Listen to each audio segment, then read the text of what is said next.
Hi everyone, my name is Vico and it is English Lore Teller, Chapter 4, Secretary to Mr. Hetherstone. When Edward arrived back at the cottage, Humphrey came out to meet him, and his face was unhappy. Oh, Edward, Jacob is very ill. The girls are with him now. You think he's dying? Edward hurried inside, and the four children stayed by Jacob's bedside all that day. In the evening, Jacob spoke to them all very lovingly, one by one. Those were his last words, and a little later he died. The children cried for a long time because they dearly loved the good old man. The next morning, they buried him under an oak tree behind the cottage, and they planted wild flowers above his body. "We have lost a good friend," said Edward. "He saved us from the flames of Arnwood, and he has looked after us since then in his cottage. We must now look after ourselves and try to be happy together." 6 weeks went by, and then Oswald Partridge came to visit them. "How is the old man?" was his first question. "We buried him 6 weeks ago," replied Edward. "I'm sorry to hear it," said the forester. "He was a good man. And how is your arm?" "Nearly well," said Edward. "Now, sit down, Oswald. Tell me, why didn't you visit us sooner?" "In a word, murder. These terrible Roundheads have killed the king." A few days after the fire, Mr. Hetherstone went to London. He told me to stay near his cottage to look after his daughter.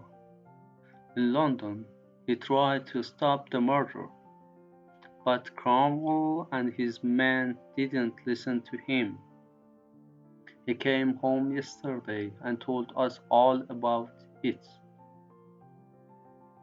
"The king murdered?" cried Edward. "How can they murder a king?" "Well, the time will come.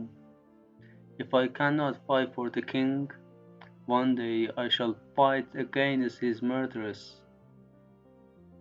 Oswald stayed to eat dinner at the cottage, and was very friendly with them all.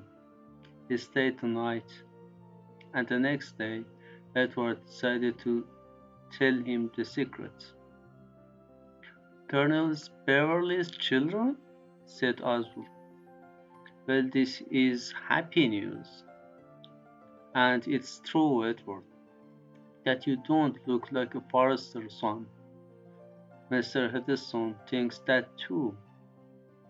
He has asked me lots of questions about you, and he says that he will visit you himself to thank you for saving his daughter's life. But I'll keep your secret, and I shall be happy to help you, Colonel's children." "Then can you tell me how much to pay for oatmeal and salt?" said Edward. "And who will buy dinner meat and pay well for it? You see," he went on, "now that Jacob is dead, I must go to Leamington myself to do these things." Oswald told him the names of men who would buy deer meat, and ask no questions. "But be careful, Edward. Mr. Heatherstone would like to help you because you saved his daughter's life, but he cannot save you from the soldiers if they catch you killing the forest deer." During that summer, Edward and Humphrey went hunting together when they needed meat. They kept a careful watch for strangers, but they knew the forest well now and could move as silently and as cleverly as a deer. Humphrey's farm was getting bigger all the time, with the vegetable garden and chickens and cows and pigs. It was hard work for them all, but the children never went hungry, thanks to Jacob Armitage's teaching. One day, Humphrey was out in the forest getting food for the pigs, and, and he found a Spanish gypsy boy lying on the ground. The boy was nearly dead from hunger and thirst, and Humphrey carried him back to the cottage. Alice and Edith looked after him, and when he was well again, they asked him to stay and work on the farm. The boy's name was Pablo, and he was about 15 years old. His English was not very good, and he had no friends, no family. He was happy to stay at the cottage. Lost in the forest, no food, no water, nearly dead, he explained. You saved my life. Happy to work for you. Happy to have food and bed. Happy to have new friends. It was nearly winter when Mr. Hetherstone, with his daughter Patience, came to the cottage. At first, Alice and Edith were afraid they saw his tall hat, but he spoke kindly to them all. And Patience took Edward's hand and thanked him again and again for saving her life. Then Mr. Hetherstone spoke to Edward. You saved my only child from the fire, Edward Armitage, and I thank you.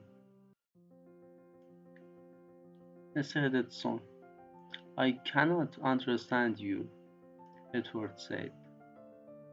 You are a good man, but you are a friend of Cromwell, who has murdered the king. Edward, you are young, and you can't remember the troubles in England because of King Charles. He never listened to Parliament. He did only what he wanted, and the people were very angry. They fought because they wanted to be free.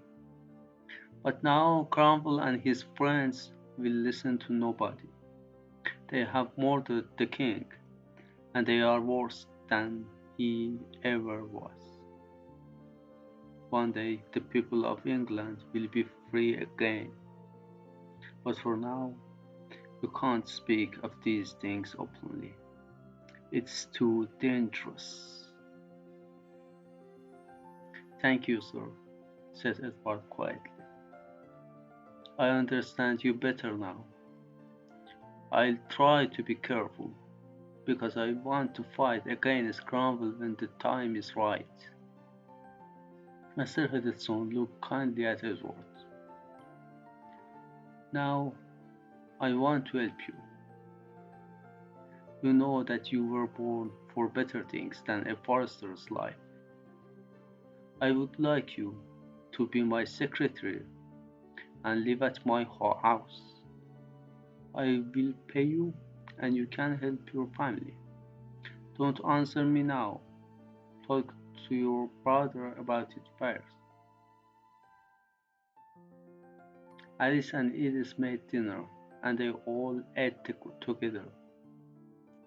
Patience enjoyed the farm very much, and she liked Alice and Edith. We shall all be friends, she said when they said goodbye. She smiled her beautiful smile. Later, Edward talked to Humphrey. What shall I do? I want to be a soldier, not a secretary, he said. You're too young, said Humphrey. I like working on the farm, and now I have Pablo to help me.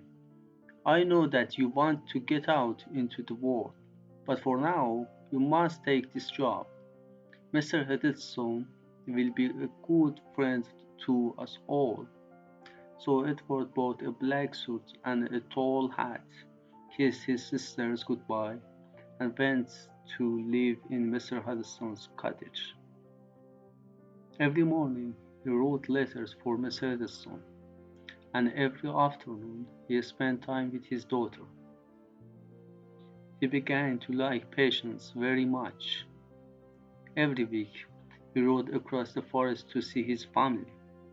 Sometimes Patience went with him to visit Alice and Edith, and so a year and more went by. The next winter there was a lot of snow and traveling was difficult, but in the world outside things were happening, and news came to Mr. Hetherstone in the spring. The king's son has arrived in Scotland, and is now King Charles II, he told Edward. He's coming south with his army to England, and I think the time is right for you to ride north and meeting him. I'll give you letters to some friends who will help you. And so the next morning, Edward said goodbye to Patience and kissed her hand. She cried to see him again. Then, with his father's sword by his side, Edward rode away on Mr. Heatherstone's black horse to fight for the king at last.